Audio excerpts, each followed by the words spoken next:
Turning now to the United States, international pressure is mounting to prosecute U.S. officials who authorized torture of detainees in the wake of 9/11. Here's Alexandra Hall.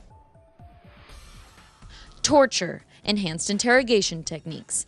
Different terms for what's detailed in a recent report on the CIA's methods for extracting information in the wake of September 11th in the United States. The United Nations says Bush administration officials who ordered their use should be held accountable for violations under the Convention Against Torture. Experts say different interpretations of the word itself could be used. There's been a kind of double dance. We say, first of all, oh, it's not torture, so it's not a crime. Second, we say, well, if it is torture, it was justified. Now, justified, I don't think works in a court of law. Okay, not torture might work. But what would the public think if interrogators escaped criminal charges? I would be comfortable with knowing what to jail, because I think there's a lot of things that we don't want to know, and that's the cost of war.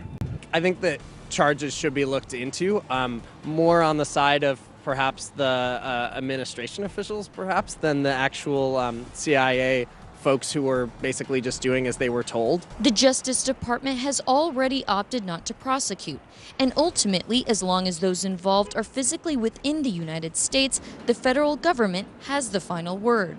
I think that it clearly was torture, and I'm not saying that it wasn't a crime. I think it clearly was a crime.